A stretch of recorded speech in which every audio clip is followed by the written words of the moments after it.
everybody. And thank you for coming out, and thank you, Mayor Policina, for hosting us.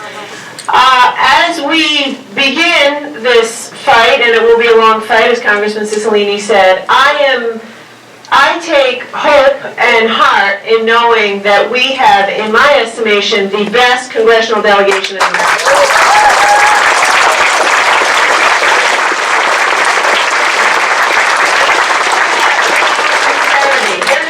Here in front of the crowds, they're day in and day out behind the scenes working to make sure that we don't go backwards. And so thank you deeply for your leadership. And thank you all for coming out. It makes a difference. If we make enough noise, they will listen. And the stakes are too high not to. As you've heard already, this is life and death. This is our friends, our family, our neighbors, our kids. It's a matter of life and death. So yes, you gave up some time on a Sunday afternoon, and we're going to have to continue to do that, because if we make enough noise, we can try to prevent this, we will prevent this, and we'll save lives. And as has already been said, we'll have a stronger Rhode Island. Now, there's a lot that has been said around the country about does Obamacare work and doesn't it? And much has been said today by the speakers before me about what's happening around the country. But I can just tell you with certainty, it's working in Rhode Island. It's not perfect.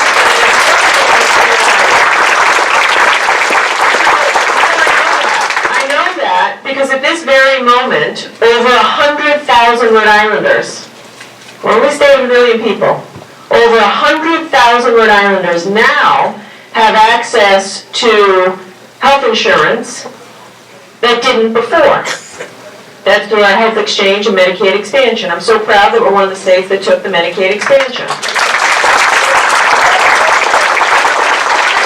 a few years ago, almost 13% of Rhode Island was uninsured.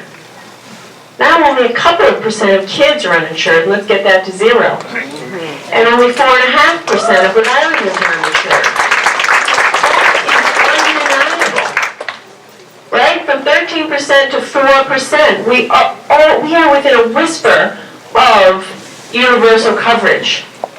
And I want you to know this, and I want you to be proud of this as a Rhode Islander.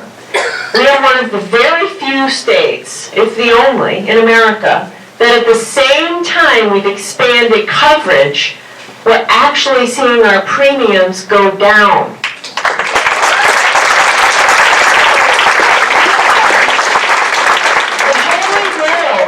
What we've been after for decades as a nation is affordability and access. And I'm here to tell you, we have that, and we are very close to having that here in Rhode Island. And so that's why it is so vital that we keep it. Now, Senator Reed made an excellent point, which is, by the way, it's not just the insurance rate and pre-existing conditions and everything that's already been talked about. But as we go here, there's a lot of things that people might not even realize that will be disrupted. And I won't go on, and I know I'm the last speaker, so I'll try to wrap it up, but this is real, and I know you know it's real, that's why you're here. But last night, 10 o'clock at night, I got an email from Dr. Alexander Scott, who is here. She's the head of the Department of Health.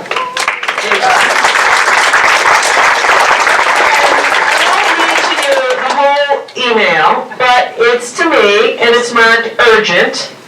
And essentially, she says, Governor, as we begin to understand the full impact of the reversal and repeal of the Affordable Care Act, I want you to know we've just discovered that in addition to everything else we know, this will have an immediate $8 million impact, ripping away from Rhode Island federal funding that goes to support immunization.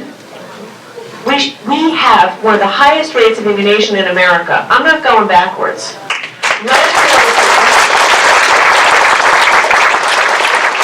Lead poisoning and other prevention funding which supports our Rhode Island health equity zones. Yeah. So, we've gone forward.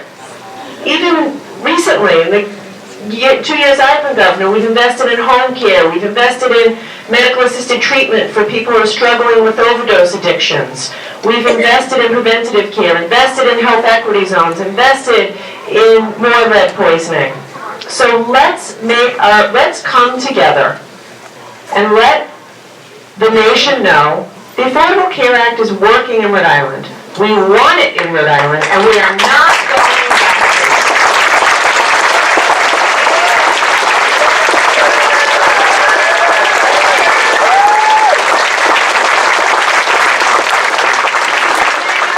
There's a lot of work ahead, and you have my full and total support to work tirelessly, endlessly, day in and day out, because we're not going back.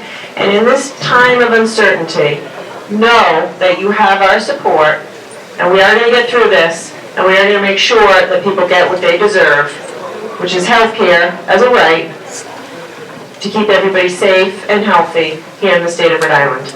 Now, I'm going to turn it back over to Mayor Policina. I'm not leaving. I'm just going to sneak out to go say hi to everybody outside. Thank you. Have a great day.